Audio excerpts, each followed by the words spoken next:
Hello everyone, this is the Carless Millionaire. This channel follows my decision to refuse to buy a car until reaching $1 million net worth. Not to be extreme, but to avoid lifestyle inflation, and to focus on long-term investing. This documents a quiet, disciplined approach to building wealth. And in this video, I'm going to talk about how I invest without watching the stock market daily, because I ain't got time for that. Now, I don't watch the stock market every day. I do not listen to financial news, and I don't panic when the S&P 500 drops by 2%. And I still invest consistently because I don't follow a system that requires motivation or daily attention. I guess you can say I'm a lazy investor, but I'm also not lazy, if that makes sense. If you feel like investing requires consistent monitoring, it doesn't. It just requires structure. Now, why does watching the market daily hurt you? Why does watching the market and keeping your eyes peeled on it, why does that cause problems? Well, first things first, daily price movements are noise. And noise is the worst thing that can happen when someone is trying to focus. And it's not like we're focusing on a quiz or an exam in school here. We're focusing on building wealth and creating a future for ourselves. And you're inviting noise to come and interrupt with that. 2, it opens the door for emotional decisions. And emotional decisions destroy returns. Now, I've seen a lot of people do stupid things when they're emotional, when they're upset, when they're mad. Either financial or non-financial. When you check everything daily, you're going to see dips. You're going to see drops. And you're going to possibly panic, and you're possibly going to act recklessly. Sometimes acting quickly and getting hasty about it. You see the price go down and you're like, oh crap, I don't want to lose my money. And then you panic sell it. And then 5 minutes later, you see it go back up and you're like, oh no, I don't want to miss out. And then you buy back in after you just sold it at a loss. Now you're paying more for it. All this back and forth, I'm telling you, it's not worth it.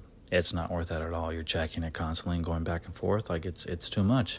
Which leads me to part 3 about this is checking daily increases your stress. Like you're constantly monitoring it. You're seeing it go up and down.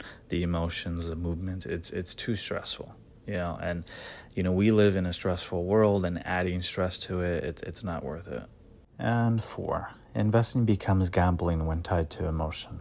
Now, I don't gamble, but if I can imagine, gambling is tied to emotion. You're hitting the slot machine and you just miss. You're like, oh man, I almost got that. Let me put this in. You try it again. Oh man, that was almost 777. Let me keep going. And now it gets to a point where you're investing money that you can't afford to lose, hoping to get a return. And now you're going back and forth. And I hope that no one gets to this point. But yes, investing becomes gambling when it's tied to emotion. And then you start to put in money that you can't afford to lose. And that is a dangerous game. In a nutshell, the more often you look, the more likely you are to interfere. Now, here's the system that I follow. And I'm going to be honest with you, this system isn't fun. It's not flashy. And it might be a little boring, but it is what it is. It's calm, it's anti-hype, and it's just long-term, and it's focused, and it's disciplined, and that's what you need. But it's not stressful either, so that's a good thing. You're kind of just coasting along as you're building wealth. 1, invest a fixed percentage. 30%, 20%, 15%, 40%, whatever it is that you want, that's the percentage that you invest automatically no matter what. 2, it's automatic. I don't think about it. I don't make the decision. It just happens automatically every single paycheck or every single month. 3, it goes into long-term index funds, okay? The index fund have a historical rate of returns. Yes, they fluctuate, but long-term, and long-term is the name of the game, it has historical returns, okay? I treat it like a savings account that grows. That's what it is. It's a savings account that grows. It does fluctuate. It goes up and down here and there, but overall, the long-term savings account, you have that for many, many years.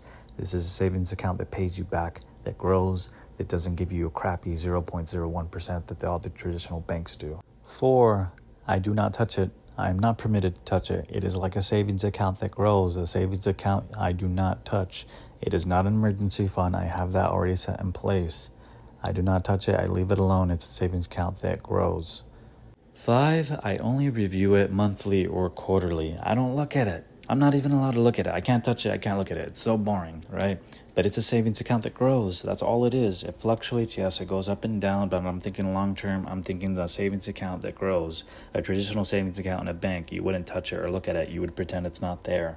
That's the same thing that I do. I just pretend it's not there. I can't see it. I can't look at it. It's not there. That simple. I have removed the decision. And when you remove the decision, you remove the emotion. You remove the stress. You remove all the noise. You remove all the up and downs and the heartache that comes with watching the market every single day. That's it. Minimize the decision. That's it. Automate it. Set it and forget it.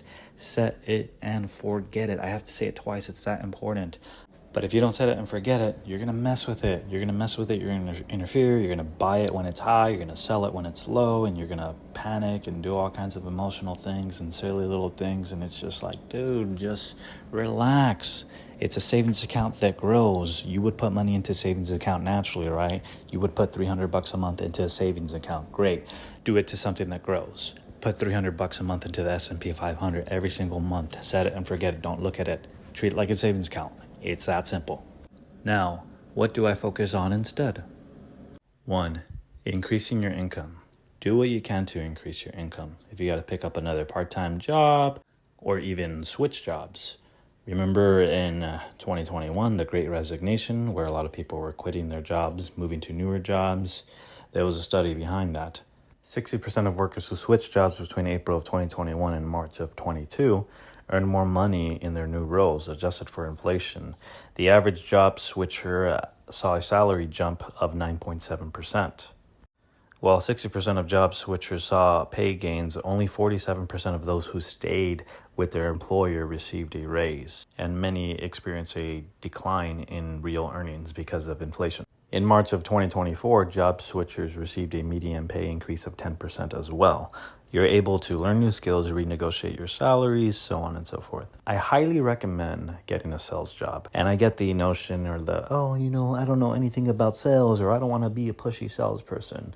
First things first, selling 100% is about helping. Unless you're in a used car lot industry and you're kind of trying to screw someone over, I get that, right? But any sales job will hire you. If you're willing to work and you're willing to put in the effort, sales jobs will hire you, and you will get that firsthand experience of what it's like to be paid by results rather than by time, because with time you're capped, but with results you're not capped. 2, I would reduce unnecessary expenses. Time to tighten that belt, most of which are forgotten subscriptions and streaming services, right? Hulu, Netflix, so on and so forth. Really stop and think, how often do you watch it? Do you watch it often? Is it every day, or is it once a month, right? Those add up. Also forgotten gym membership as well. You're paying monthly for a gym membership that you never go to, right? Takeout and food delivery apps like DoorDash and Uber Eats. High delivery fees plus you're tipping on already higher price food. Limiting that can save you substantial money. These meals cost double to triple the price of cooking it at home. Or at least just freaking go pick it up, man. Come on, what are you doing? And the daily coffee runs. A $7 daily latte can add up to over $1,700 annually. Just make coffee at home. Reduce as many expenses as you can.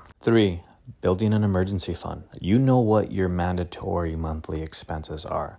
All right. And these are your everyday, every month mandatory expenses. I'm not talking about the $7 latte runs. OK, I'm talking about the rent, mortgage, car note, car insurance, utilities, electricity, internet bill, phone bill, all that good stuff. All right. How much does it cost me every month to be alive? Basically, right? Now, the first things first, I want you to have at least $1,000 saved up. 60% of Americans cannot afford a $1,000 emergency. So you want to at least have that. And then you want to build it up to 6 months of your total monthly expenses. And these are just your basic operating costs, right? Rent, car, mortgage, all the stuff that I just mentioned. 4, improving skills. Learn any skill that creates value in the marketplace that people are willing to pay for. Any skill that you want to develop. Maybe you want to become a handyman and do some handiwork on the side. Maybe you want to learn how to do coding and create ads, right? Maybe you want to learn about the tax code and save money that way. Whatever skill that is you want to develop and learn that can add value to other people's lives, please do it. Even now, right now, I don't know how to make videos, but I am learning how to edit videos. I'm learning how to make videos, and making a video every week, I will eventually get better at making videos, right? And I'm also learning how to speak and articulate clearly, convey a message to an audience. And I hope that what I speak and articulate creates and adds value to your guys' lives, right? Learning and improving skills, that's something that we have to do every single day, right? The more you learn, the more you earn. Now, in closing, I will say, freedom isn't watching the market every day. Freedom is building a system that runs without you. I do not obsess over 0.8% daily swings. I obsess over earning more and spending intentionally. Therefore, I will not get a car until I reach $1 million net worth, and I'm going to invest the difference every day until I reach there. If you want to build wealth without stress, please consider subscribing. This channel is about structure. It's not about hype. It's not a get-rich-quick scheme. I hope that what I said today added value to your lives. Thank you for being here, and I will see you next Tuesday with a brand new video.